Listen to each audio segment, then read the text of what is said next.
ಮುಗಿಸಲಿಕ್ಕೆ ಬೇಕಾದ ಧನ ಅಗತ್ಯ ಇದೆ. ಇದಕ್ಕೆ ಬೇಕಾಗಿ ಭಕ್ತ ಜನರಿಂದ ಅದೇ ರೀತಿ ದಾನಿಗಳನ್ನು ಸಂಪರ್ಕಿಸಿ ಅಲ್ಲಲ್ಲಿ ಸಮಿತಿಗಳನ್ನು ಪಂಚಾಯತ್ ಮಟ್ಟದಲ್ಲಿ ಸಮಿತಿಗಳನ್ನು ರೂಪೀಕರಿಸಿದ್ದೇವೆ. ಈಗಾಗಲೇ ಹೇಳಿದ ಹಾಗೆ ಮುಂಬೈಯಲ್ಲಿ 21ನೇ ತಾರೀಕಿಗೆ ಕಮಿಟಿ ರೂಪೀಕರಣ ನಡೆಯುತ್ತದೆ.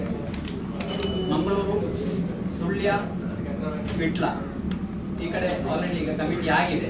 ನಾಡಿದ್ದು 22ನೇ ತಾರೀಕಿಗೆ ಪುತ್ತೂರು ಕೂಡ ಒಂದು ಸಮಿತಿಯನ್ನು ರೂಪೀಕರಿಸ್ತಾ ಇದ್ದೇವೆ. ಕಾಸರಗೋಡು ಜಿಲ್ಲೆಯಲ್ಲಿ ಎಲ್ಲ ಕಡೆ ಈಗ ಸಮಿತಿ ರೂಪೀಕರಣ ಆಗಿದೆ. ಎಲ್ಲ ಪಂಚಾಯತ್ ಕಮಿಟಿಗಳನ್ನು ರೂಪೀಕರಿಸಿ ಆಗಿದೆ. ಆದ್ದರಿಂದ ದೊಡ್ಡ ಒಂದು ಸಹಕಾರ ಪತ್ರ ಮಾಧ್ಯಮದಿಂದ ಕೂಡ ಬೇಕು. ದೊಡ್ಡ ಒಂದು ಪಬ್ಲಿಸಿಟಿ ಬೇಕಾಗ್ತದೆ. ಇದಕ್ಕೆ ಊರು ಪರವೂರು ಹಾಗೂ ಇಂಟರ್ನ್ಯಾಷನಲ್ ಲೆವೆಲಿಂದ ವಿದೇಶಗಳಿಂದ ಕೂಡ ಭಕ್ತರು ಆಗಮಿಸುವ ಎಲ್ಲ ತಯಾರಿಯಲ್ಲಿ ಇದ್ದಾರೆ. ಆಗ ನಮ್ಮ ಎಲ್ಲ ಕಾರ್ಯಕರ್ತರು ಅವರನ್ನು ಸ್ವೀಕರಿಸಲಿಕ್ಕೆ ರಿಸೆಪ್ಷನ್ ಕಮಿಟಿ, ಅದೇ ರೀತಿ ವಿವಿಧ ಕಮಿಟಿಗಳೆಲ್ಲ ಸಜ್ಜಾಗಿವೆ. ಬೇಕಾದ ವ್ಯವಸ್ಥೆಗಳನ್ನು ದೇವಸ್ಥಾನ ಬೋರ್ಡಿನಿಂದಲೂ ಕೂಡ ಅವರ ಸಹಕಾರ ಕೂಡ ನಮಗಿದೆ. ಈಗಾಗಲೇ ದೇವಸ್ಥಾನ ಬೋರ್ಡ್ ಅನ್ನಛತ್ರ ಮತ್ತು ಗೆಸ್ಟ್ ಹೌಸ್ ಮಾಡಿಕೊಟ್ಟಿದ್ದಾರೆ. ಅಲ್ಲಿ ಕೆಲಸ ನಡೀತಾ ಇದೆ. ಅದು ಕೂಡ 90% ಕೆಲಸ ಮುಗಿದಿದೆ. ಸ್ವಲ್ಪ ಒಂದು 10% ಮಾತ್ರ ಬಾಕಿ ಇದೆ. ಒಂದು ತಿಂಗಳೊಳಗೆ ಆ ಕೆಲಸ ಕೂಡ ಎಲ್ಲ ಕಂಪ್ಲೀಟ್ ಆಗಿದೆ. ನಿಮ್ಮೆಲ್ಲರ ಸಹಕಾರವನ್ನು ಈ ಬ್ರಹ್ಮಕಲಶ ಹಾಗೂ ಮೂಡಪ್ಪ ಸೇವೆಗೆ ಅಪೇಕ್ಷಿಸ್ತಾ ಇದ್ದೇವೆ. ಮೂಡಪ್ಪ ಸೇವೆ ಒಟ್ಟಿಗೆ ಜಾತ್ರೆ ಕೂಡ ನಡೀತಾ ಇದೆ. 26ನೇ ತಾರೀಕಿಗೆ 26 ತಾರೀಕು ಬಡುಭಾಗದಲ್ಲಿ ಸದಾಶಿವ ಶೆಟ್ಟಿ ಉಳೂರು ಕನ್ಯಾನ ಇವರ ಕೊಡುಗೆಯಿಂದ ಒಂದು ಪ್ರವೇಶ ದ್ವಾರ ಈಗಾಗಲೇ ಕೆಲಸ, ಅದು ಕೂಡ 100ಕ್ಕೆ 99% ಮುಗಿದಿದೆ. 1% ಮಾತ್ರ ಸ್ವಲ್ಪ ಬಾಕಿ ಇದೆ. ಅದು ಕೂಡ ನಾಡಿದ್ದು 26ನೇ ತಾರೀಕಿಗೆ ಅದರ ಉದ್ಘಾಟನೆ ನೆರವೇರಿಸಲಿಕ್ಕೆ ಬೇಕಾಗಿ ಎಲ್ಲ ತಯಾರಿಗಳನ್ನು ಮಾಡ್ತಾ ಇದ್ದೇವೆ. ಅದರಿಂದ ಎಲ್ಲರೂ ಸಹಕರಿಸಬೇಕು. ಪತ್ರ ಮಾಧ್ಯಮದವರು ಆದಷ್ಟು ಇದಕ್ಕೆ ಸಹಕಾರ ಕೊಟ್ಟು ಎಲ್ಲ ಕಡೆ ಪ್ರಚಾರ ಸಿಗುವ ಹಾಗೆ ಮಾಡಬೇಕು ಅಂತೇಳಿ ನಿಮ್ಮನ್ನು ಅಪೇಕ್ಷಿಸ್ತಾ ನಮಸ್ಕಾರ. ರಂಗದ ಎಲ್ಲ ಕಾರ್ಯಕರ್ತರಿಗೆ ನನ್ನ ವಂದನೆಗಳು. ನಾವು ಈಗಾಗಲೇ ಇಲ್ಲಿ ಕರೆದಿರುವ ಪತ್ರಿಕಾಗೋಷ್ಠಿಯ ವಿಷಯ ಈಗ ಮಾತನಾಡಿದರೆಲ್ಲರೂ ಹೇಳಿದರು. ಮಧೂರು ಕ್ಷೇತ್ರ ಎಂಬುದು ನಮ್ಮ ಕುಂಬಳ ಸೀಮೆಯ 4 ಪ್ರಸಿದ್ಧ ದೇವಾಲಯಗಳಲ್ಲಿ ಅತಿ ಪ್ರಾಚೀನವಾಗಿದೆ, ಪುರಾತನವೂ ಆಗಿದೆ. ಈ ಕ್ಷೇತ್ರಕ್ಕೆ ಉಳಿದೆಲ್ಲ ಕ್ಷೇತ್ರಗಳಿಗಿಂತ ಹೆಚ್ಚು ಭಕ್ತರು ಪ್ರತಿನಿತ್ಯ ಆಗಮಿಸುತ್ತಾರೆ, ಹರಕೆಯನ್ನು ಹೊರತಾರೆ, ತಮ್ಮ ಅಭೀಷ್ಟವನ್ನು ನೆರವೇರಿಸಿಕೊಂಡು ಹೋಗುತ್ತಾರೆ ಎಂಬುದು ನಮ್ಮೆಲ್ಲರ ವಿಶ್ವಾಸ, ಭಕ್ತರ ವಿಶ್ವಾಸ. ಅದೇ ರೀತಿಯಲ್ಲಿ ಆಗಿದೆ. ಈ ಕ್ಷೇತ್ರದಲ್ಲಿ ಅಭಿವೃದ್ಧಿ ಕಾರ್ಯಗಳು ಹಿಂದಿನಿಂದಲೇ ನಡೆದು ಬರ್ತಾ ಉಂಟು. ಆದರೆ ಸಾಕಷ್ಟು ರೀತಿಯಲ್ಲಿ ಅಭಿವೃದ್ಧಿ ಕಾರ್ಯಗಳು ಆಗಿಲ್ಲ. ನಮಗೆ ಗೊತ್ತಿರೋ ಪ್ರಕಾರ ಕುಂಬಳೆ ಸೀಮೆಯ ಅರಸರಿಂದ ಸ್ಥಾಪಿಸಲ್ಪಟ್ಟ ದೇವಾಲಯವು ಕೆಲವು ಕಾಲ ಕುಂಬಳೆ ಅರಸರಿಂದ ನಡೆಸಲ್ಪಟ್ಟಿತು. ಮತ್ತೆ ಕ್ರಮೇಣವಾಗಿ ಸಮಾಜದಲ್ಲಿ ಆದ ಬದಲಾವಣೆಯಿಂದಾಗಿ ಅದು ಹಲವು ಹಂತಗಳಲ್ಲಿ ಹಲವು ಜನರ ಕೈಗೆ ಹೋಯಿತು. ಅದೇ ರೀತಿಯಲ್ಲಿ ಈಗ ಪ್ರಸ್ತುತವಾಗಿ ಮಲಬಾರ್ ದೇವಸ್ಥಾನ ಬೋರ್ಡಿನ ಕೈಯಲ್ಲಿ ಆಡಳಿತ ಇದೆ. ಅವರ ನೇತೃತ್ವದಲ್ಲಿ ಇಲ್ಲಿ ಎಲ್ಲ ಕೆಲಸಗಳು ನಡೀತಾ ಇವೆ. ಆದರೆ ಮಂಡಳಿಯವರು ಇಲ್ಲಿ ಬಂದು ಏನು ಕೆಲಸ ಮಾಡೋದಿಲ್ಲ. ಇಲ್ಲಿ ಕೆಲಸ ನಡೀಬೇಕಾದ್ರೆ ಭಕ್ತರು, ಊರಿನವರು ಎಲ್ಲ ಸೇರಿ ಆಗಬೇಕು. ಆದ್ದರಿಂದ ಈ ಕ್ಷೇತ್ರದ ಅಭಿವೃದ್ಧಿ ಆಗಬೇಕು ಅಂತ ಇಲ್ಲಿಯ ಜನರು ಅವರಲ್ಲಿ ಕೇಳಿಕೊಂಡ ಪ್ರಕಾರ ಅವರು ಒಂದು ಸಮಿತಿಯನ್ನು ಮಾಡಿದರು. ಹಾಗೆ ನವೀಕರಣ ಸಮಿತಿ ಅಂತ ಹೇಳೋದು ಸುಮಾರು 11 ವರ್ಷಗಳ ಹಿಂದೆ ಇಲ್ಲಿ ರೂಪಿಸಲ್ಪಟ್ಟಿದ್ದು. ಅವರ ಸೂಚನೆಯ ಪ್ರಕಾರ ಆ ಕಮಿಟಿ ಇಂದಿನವರೆಗೆ ಕೆಲಸ ನಿರ್ವಹಿಸ್ತಾ ಇದೆ.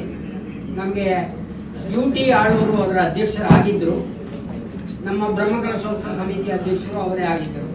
ಆದರೆ ಏನೋ ಅವರು ದೈವರಾದ್ದರಿಂದ ನಮಗೆ ಬೇರೊಬ್ಬರು ಅಧ್ಯಕ್ಷರನ್ನು ಈ ಸಮಿತಿಗೆ ಮಾಡಬೇಕಾಗಿ ಬಂತು. ಈಗ ಪ್ರಸ್ತುತವಾಗಿ ಬ್ರಹ್ಮಕಲಶ ಸಮಿತಿಗೆ ಡಾಕ್ಟರ್ BS ರಾವ್ ಅವರು ಅಧ್ಯಕ್ಷರಾಗಿದ್ದಾರೆ. ಜಯದೇವ ಖಂಡಿಗೆಯವರು ಅದರ ಪ್ರಧಾನ ಕಾರ್ಯದರ್ಶಿಗಳು ಆಗಿದ್ದಾರೆ.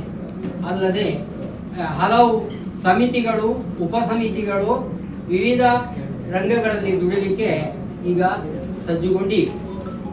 ಹಾಗೆ ಇಲ್ಲಿಯ ಕೆಲಸಗಳನ್ನು ನಿರ್ವಹಿಸುವ ನವೀಕರಣ ಸಮಿತಿಯು 11 ವರ್ಷಗಳಿಂದ ದುಡಿಯುತ್ತಾ ಇದೀಗ ಇವರು ಹೇಳಿದ್ರು, ಲೆಕ್ಕ ಹೇಳಿದರು, ಸುಮಾರು 24 ಕೋಟಿಯಷ್ಟು ಸಂಗ್ರಹ ಮಾಡಿ ಅಷ್ಟು ಕೆಲಸಗಳನ್ನು ಪೂರೈಸಿ ಇನ್ನೂ ಸ್ವಲ್ಪ ಕೆಲಸಗಳು ಬಾಕಿ ಇವೆ.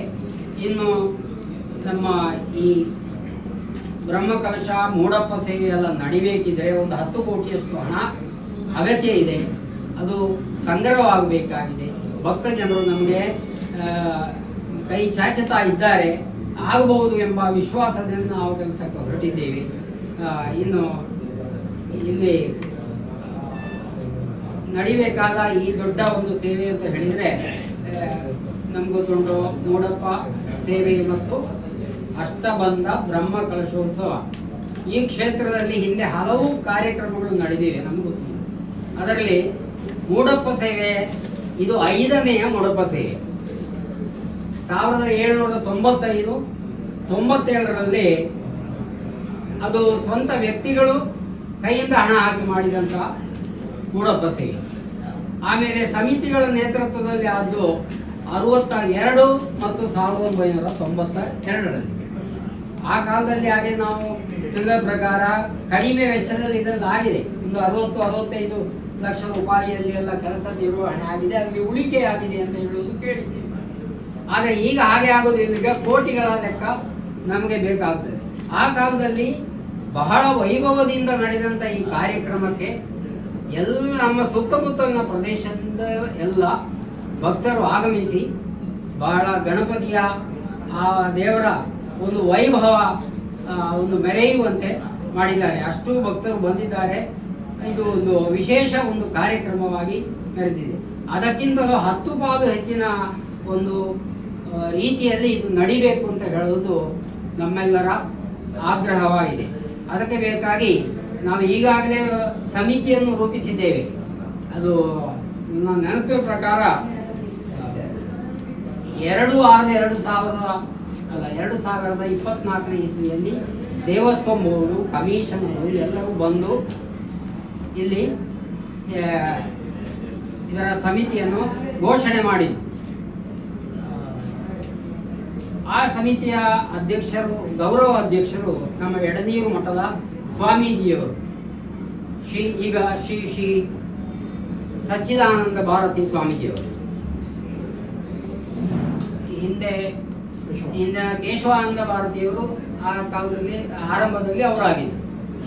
ಆಮೇಲೆ ಎರಡನೇದಾಗಿ ನಮಗೂ ಗೊತ್ತುಂಟು, ನಮಗೆ ತುಂಬಾ ಕೊಡುಗೆಯನ್ನು ಕೊಟ್ಟ, ಸಹಾಯವನ್ನು ಕೊಟ್ಟಂತಹ ಉದ್ಯಮಿ ಶ್ರೀ ಕುಳೂರು ಸದಾಶಿವ ಶೆಟ್ಟಿ ಇವರು. ನಮ್ಮ ಎದುರು ಕಾಣುವಂಥ ರಾಜಾಂಗಣ ನಿರ್ಮಾಣ ಮಾಡಿಕೊಟ್ಟದ್ದು ಅವರು. ಈಗ ಎದುರು ಕಾಣುವಂಥ ರಾಜಗೋಪುರ ಅದು ನಾಳಿದ್ದು ಇದೇ ಮಾರ್ಚ್ 26ಕ್ಕೆ ಅದರ ಉದ್ಘಾಟನೆ ಮಾಡಬೇಕು ಅಂತ ಅವರು ನಿಶ್ಚಯ ಮಾಡಿದ್ದಾರೆ. ಗಣ್ಯರನ್ನೆಲ್ಲ ಕರೆತರಬೇಕು ಅಂತ ಅವರು ಆಲೋಚನೆ ಮಾಡಿದ್ದಾರೆ. ವಿಜೃಂಭಣೆಯಿಂದ ಮಾಡಬೇಕು ಅಂತ ಒಂದು ಹುಮ್ಮನಸ್ಸಿನಲ್ಲಿ ಅವರಿದ್ದಾರೆ. ಇನ್ನು ನಮ್ಮ UT ಆಳ್ವರು ಅದರ ಅಧ್ಯಕ್ಷರಾಗಿದ್ದರು. ಈಗ ಪ್ರಸ್ತುತ BS ರಾಯರು ಅಧ್ಯಕ್ಷರು, ಪ್ರಧಾನ ಕಾರ್ಯದರ್ಶಿಗಳು ಜಯದೇವ ಖಂಡಿಗೆಯವರು. ಹೀಗೆ ಅದು ಅಲ್ಲದೆ ಆ ಕಮಿಟಿಯಲ್ಲಿ ಹಲವು ಸಮಿತಿಗಳಿವೆ. ಈ ಸಮಿತಿಯಲ್ಲಿ ಹಲವು ಸದಸ್ಯರು, ಕಾರ್ಯದರ್ಶಿಗಳು, ಅದೇ ರೀತಿಯಲ್ಲಿ ಉಪಾಧ್ಯಕ್ಷರು, ಅನೇಕ ಮಂದಿಯನ್ನು ನಮ್ಮ ಸುತ್ತಮುತ್ತಲಿನ ಎಲ್ಲ ಗಣ್ಯ ವ್ಯಕ್ತಿಗಳನ್ನು ಆ ಕಮಿಟಿಯಲ್ಲಿ ಸೇರಿಸಿ ಎಲ್ಲರ ಸಹಕಾರ ಬೇಕು ಅಂತ ನಾವು ಅವರಲ್ಲಿ ಕರೆದು ವಿನಂತಿ ಮಾಡಿಕೊಂಡಿದ್ದೇವೆ. ಹಾಗೆ ಈಗ ಈ ಕಮಿಟಿಯ ನೇತೃತ್ವದಲ್ಲಿ ಈಗ ಇವರು ಹೇಳಿದ ಹಾಗೆ ಮಧೂರು ಪಂಚಾಯತಿನ ಒಂದು ಕಮಿಟಿ, ಅಂದರೆ ಪ್ರಧಾನ ನಮ್ಮದು ಮಧೂರು ಪಂಚಾಯತ್ನಲ್ಲಿ ಇರುವುದ ಕಾರಣ ಮಧೂರು ಪಂಚಾಯತ್ ಒಂದು ಕಮಿಟಿ ಮಾಡಿ ಆ ಕಮಿಟಿಯ ನೇತೃತ್ವದಲ್ಲಿ ಸುಮಾರು 20ಕ್ಕಿಂತಲೂ ಹೆಚ್ಚು ಉಪ ಸಮಿತಿಗಳನ್ನು ಮಾಡಲಾಗಿದೆ. ಈ ಉಪ ಸಮಿತಿಯ ನೇತೃತ್ವದಲ್ಲಿ ಮನೆ ಮನೆ ಸಂಪರ್ಕ ಕಾರ್ಯಕ್ರಮ ಈಗಲೇ ಆರಂಭವಾಗಿದೆ. ವಿಜ್ಞಾಪನಾ ಪತ್ರವನ್ನು ಹಿಡ್ಕೊಂಡು ಮನೆ ಮನೆಗೆ ಹೋಗುವಂಥ ವ್ಯವಸ್ಥೆ ಆಗಿದೆ. ಎರಡನೇ ಹಂತದಲ್ಲಿ ನಾವು ದೇಣಿಗೆ ಸಂಗ್ರಹ ವಿಷಯದಲ್ಲಿಯೂ ಕೂಡ ನಮ್ಮ ಆಮಂತ್ರಣ ಪತ್ರಿಕೆ ಮುದ್ರಣ ಆಗಿಲ್ಲ, ಆದ ಮೇಲೆ ಹೋಗುವಂಥ ವ್ಯವಸ್ಥೆ ಮಾಡಿದೆ. ಮತ್ತು ಸುತ್ತಮುತ್ತಲಿನ ನಮ್ಮ ಸೀಮೆಗೆ ಸಂಬಂಧಪಡದ ಸ್ಥಳಗಳಲ್ಲಿ ಕೂಡ ಸುಳ್ಯ, ವಿಟ್ಲ, ಪುತ್ತೂರು, ಮಂಗಳೂರು, ಹೀಗೆ ಸುತ್ತಮುತ್ತಲಿನ ಸ್ಥಳಗಳಲ್ಲಿಯೂ ಕೂಡ ಸಮಿತಿಯನ್ನು ರೂಪೀಕರಿಸಲಾಗಿದೆ. ಇದೀಗ ಬೊಂಬಾಯಿಗೆ ಇವತ್ತು ಹೋಗ್ತಾ ಇದ್ದಾರೆ, ಮುಂಬೈಗೆ. ಮುಂಬೈಯಲ್ಲಿ ಹೋಗಿ ಒಂದು ಸಮಿತಿ ಮಾಡಬೇಕು ಅಂತ ಅಲ್ಲಿಯವರು ನಮ್ಮನ್ನು ಬರಲಿಕ್ಕೆ ಹೇಳಿದ್ದಾರೆ. ಅಲ್ಲಿಯೂ ಕೂಡ ಮಧೂರು ದೇವರ ಭಕ್ತರು ಅನೇಕರು ಇದ್ದಾರೆ. ಅಲ್ಲಿ ಒಂದು ಸಮಿತಿ ರೂಪುಗೊಳಿಸಿ ಅಲ್ಲಿಂದ ಒಂದು ದೊಡ್ಡ ಮೊತ್ತದಲ್ಲಿ ಅವರ ಸಹಕಾರವನ್ನು ಕೋರಲಿಕ್ಕೆ ನಾವು ಪ್ರಯತ್ನ ಪಡ್ತಾ ಇದ್ದೇವೆ. ಇನ್ನು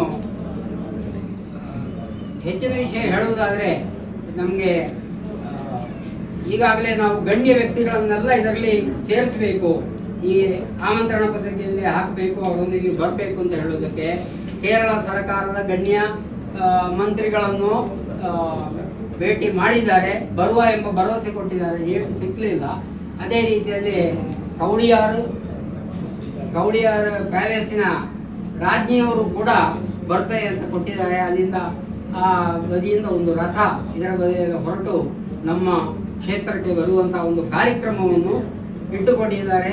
ಅದೇ ರೀತಿಯಲ್ಲಿ ಈ ಒಂದು ತಂಡ, ನಮ್ಮ ಸಮಿತಿಯ ಒಂದು ತಂಡದವರು ಇದೇ ರೀತಿಯ ಗಣ್ಯ ವ್ಯಕ್ತಿಗಳನ್ನು ನಮ್ಮ ಕಾರ್ಯಕ್ರಮಕ್ಕೆ ಕರೀಬೇಕು, ಈ ಕಾರ್ಯಕ್ರಮ ಉತ್ತಮವಾಗಿ ನಡಿಬೇಕು ಎಂಬ ದೃಷ್ಟಿಯಲ್ಲಿ ಪ್ರಯತ್ನ ಪಡ್ತಾ ಇದ್ದಾರೆ. ಅದೇ ರೀತಿಯಲ್ಲಿ ಇನ್ನು ಅನ್ನದಾನ ಎಂಬುದು ಮಹಾದಾನ. ನಮಗೆ ಗೊತ್ತುಂಟು, ಇಂಥ ಕಾರ್ಯಕ್ರಮದಲ್ಲಿ ಎಲ್ಲರೂ ಸಾಂಸ್ಕೃತಿಕ ಕಾರ್ಯಕ್ರಮ ಮತ್ತು ಅನ್ನದಾನ ಇದಕ್ಕೆ ಅತಿ ಹೆಚ್ಚಿನ ಪ್ರಾಧಾನ್ಯತೆ ಇದೆ. ನಮ್ಮ ಸುತ್ತಮುತ್ತಲಿರುವಂತಹ ಗದ್ದೆಗಳಿವೆ, ಮಳೆ ಬಂದ ಕಾರಣ ಮಾತ್ರ ನಮಗೆ ಸ್ವಲ್ಪ ತಡವಾಗಿ ಕೆಲಸ ನಿರ್ವಹಿಸಬೇಕಾಗಿ ಬರ್ತಾ ಇದೆ. ಈ ಗದ್ದೆಗಳಲ್ಲಿ ಚಪ್ಪರ ಹಾಕಿ ಅಲ್ಲಿ 2, 3, 4 ಸ್ಟೇಜ್ ಮಾಡೋದು, ಭಜನೆ ಅನೇಕ ತಂಡದ ಹೆಸರು ಬಂದಿದೆ. ಆ ಭಜನೆಗೆ ಒಂದು ಪ್ರತ್ಯೇಕ ಸ್ಟೇಜ್ ನಿರ್ಮಾಣ ಮಾಡಿ ಅಲ್ಲಿ ಭಜನೆ ನಡೆಸುವಂತ ತೀರ್ಮಾನ ಮಾಡಿದ್ದೇವೆ.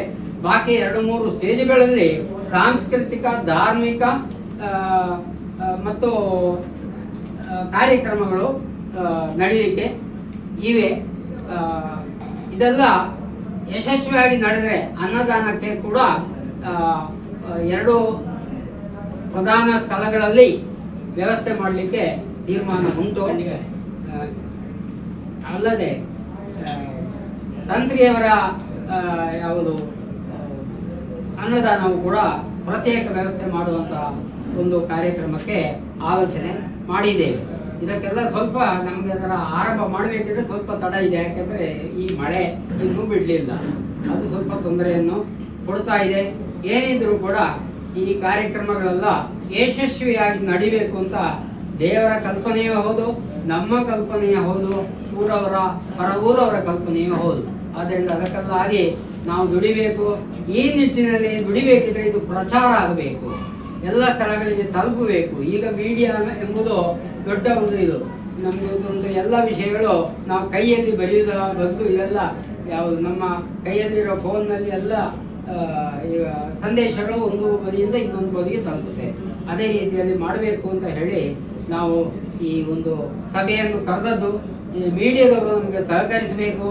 ನಾವು ನಮ್ಮಿಂದ ಏನೋ ನಿಮಗೆ ಅದರಿಂದ ಸಿಕ್ಕಬೇಕು, ಮ್ಯಾಟರೋ ಅಥವಾ ಇನ್ನು ವಿಚಾರಗಳು, ಮಾಹಿತಿಗಳು ಸಿಕ್ಕಬೇಕು, ನಾವು ಕೊಟ್ಟಕ್ಕೆ ತಯಾರಿದ್ದೇವೆ ಅಂತಂದರೆ ನಮ್ಮ ಆಫೀಸಲ್ಲಿ ಇದೆ. ನೀವೆಲ್ಲರೂ ಸಹಕರಿಸಿ ಆದಷ್ಟು ತಮ್ಮ ಪತ್ರಿಕೆಗಳಲ್ಲಿಯೋ ತಮ್ಮ ಚಾನೆಲ್ಗಳಲ್ಲಿಯೋ ಇದರ ಪ್ರಚಾರ ಮಾಡಿ ನಮ್ಮ ಕಾರ್ಯಕ್ರಮವು ಅದ್ಧೂರಿಯಾಗಿ ನಡೆದು ದೇವರ ಕೃಪೆಗೆ ಎಲ್ಲರೂ ಪಾತ್ರರಾಗಬೇಕು ಅಂತ ಹೇಳಿಕೊಂಡು ನಾನು ಅದೇ ರೀತಿ ಒಂದು 9 ರಜತ ದ್ರವ್ಯ ಕಲಶ ಅಂತ ಹೇಳುವಂಥದ್ದು ಒಂದು 9, ಅದು 2.5 ಲಕ್ಷ ರೂಪಾಯಿ. ಮತ್ತು ಒಂದು ದಿನದ ಅನ್ನದಾನ ಸೇವೆಗೆ 3 ಲಕ್ಷ, ಒಂದು ಹೊತ್ತಿನ ಅನ್ನದಾನ ಸೇವೆಗೆ 1 ಲಕ್ಷ, ಮತ್ತು ಒಂದು ದಿನದ ಸಂಪೂರ್ಣ ಸೇವೆ ಅಂತ ಹೇಳುವಂಥದ್ದು ಒಂದು 25 ಲಕ್ಷ ರೂಪಾಯಿದು ಉಂಟು. ಇದು ಕಾರ್ಪೊರೇಟ್ ಭಕ್ತರಿಗಾಗಿರುವಂಥ ಒಂದು ವ್ಯವಸ್ಥೆ. ಅದರಲ್ಲಿ ಅವರಿಗೆ ನಾವು ಅಡ್ವರ್ಟೈಸ್ಮೆಂಟ್ ಸ್ಪೇಸ್ಗಳನ್ನು ಕೊಟ್ಟು ತೆಗೊಳ್ಳುವಂಥ ವ್ಯವಸ್ಥೆಗಳಿಗಾಗಿ ಒಂದು ದಿನದ ಸಂಪೂರ್ಣ ಸೇವೆ ಹೇಳೋದಕ್ಕೆ 25 ಲಕ್ಷ ಇಟ್ಟಿದ್ದೇವೆ. ಇದಲ್ಲದೆ ಪ್ರಸಾದಗಳ ರೂಪದಲ್ಲಿ ನಾವು ಇನ್ನು 1000 ರೂಪಾಯಿ ಕಲಶ ಮತ್ತು ಸರ್ವ ಸೇವೆಗಳು ಒಂದು 2-3 ವೆರೈಟಿಯಲ್ಲಿ ಇಂಥದನ್ನೆಲ್ಲ ಈಗ ಇನ್ನು ಸಲ ತಂತ್ರಿಗಳ ಹತ್ರ ಕೂತು ಮಾತಾಡಿ ತೀರ್ಮಾನ ಮಾಡಬೇಕಾಗಿದೆ. ಅಷ್ಟು ಮಾಹಿತಿಗಳು. ಆಮಂತ್ರಣವನ್ನು ನಾವು ಸಾಧಾರಣ ಜನವರಿ 15 ಅಂದಾಜಿಗೆ ರೆಡಿ ಮಾಡ್ಬೋದು ಅಂತ ಪ್ರಯತ್ನದಲ್ಲಿದ್ದೇವೆ. ಒಂದೇ ಸಂಗತಿ ಅಂತ ಹೇಳಿದ್ರೆ ಮೊನ್ನೆ ನಾವು ಧರ್ಮಸ್ಥಳಕ್ಕೆ ಹೋಗಿದ್ದೆವು. ಅಲ್ಲಿ ನಡಾವಳಿಗೆ ಅವರು ಮುಹೂರ್ತ ನೋಡೋದು ಶಿವರಾತ್ರಿಗೆ. ಹಾಗಾಗಿ ಡೇಟ್ ಕನ್ಫರ್ಮ್ ಸಿಗಲಿಲ್ಲ. ಅದೇ ರೀತಿ ಕಾಂಚಿ ಸ್ವಾಮಿಗಳು ಬರ್ತೇನೆ ಅಂತ ಹೇಳಿದ್ದಾರೆ, ಅವ್ರದ್ದು ಡೇಟ್ ಕನ್ಫರ್ಮೇಷನ್ ಸಿಗಲಿಲ್ಲ. ಮತ್ತು ಕರ್ನಾಟಕ, ಕೇರಳ ಮತ್ತು ಇವನ್ ಕೇಂದ್ರದಿಂದ ಮಂತ್ರಿಗಳನ್ನು ಸಂಪರ್ಕದಲ್ಲಿದ್ದೇವೆ. ಇದರಲ್ಲಿ ಶೋಭಾ ಕರಂದ್ಲಾಜೆಯವರು ಒಪ್ಪಿಗೆ ಕೊಟ್ಟಿದ್ದಾರೆ, ಡೇಟ್ ಕೊಡಲಿಲ್ಲ, ಒಪ್ಪಿಗೆ ಕೊಟ್ಟಿದ್ದಾರೆ. ಅದೇ ರೀತಿ ತೇಜಸ್ವಿ ಸೂರ್ಯ ಅವರು ಒಪ್ಪಿಗೆ ಕೊಟ್ಟಿದ್ದಾರೆ. ಮತ್ತು ಕರ್ನಾಟಕದಿಂದ ಮಾಜಿ ಪ್ರಧಾನಿಯವರದ್ದು ಒಂದು ಸಣ್ಣ ಒಪ್ಪಿಗೆ ಉಂಟು. ಅದರಲ್ಲಿ ಹೇಗೆ ಅಂತ ಡೇಟೆಲ್ಲ ಕನ್ಫರ್ಮ್ ಮಾಡಲಿಲ್ಲ ಅಂತ ಮಾತುಕತೆಗಳಲ್ಲಿ ದೇವೇಗೌಡರನ್ನು ಕೇಳಿದ್ದಾರೆ ನಮ್ಮ ಸಮಿತಿಯವರು. ಅವರು ಬರ್ತೇನೆ ಅಂತ ಹೇಳಿದ್ದಾರೆ, ಬಟ್ ಅದರ ಡೇಟೆಲ್ಲ ಇನ್ನು ಮುಂದಿನ ದಿನಗಳಲ್ಲಿ ಕನ್ಫರ್ಮ್ ಆಗಬೇಕು.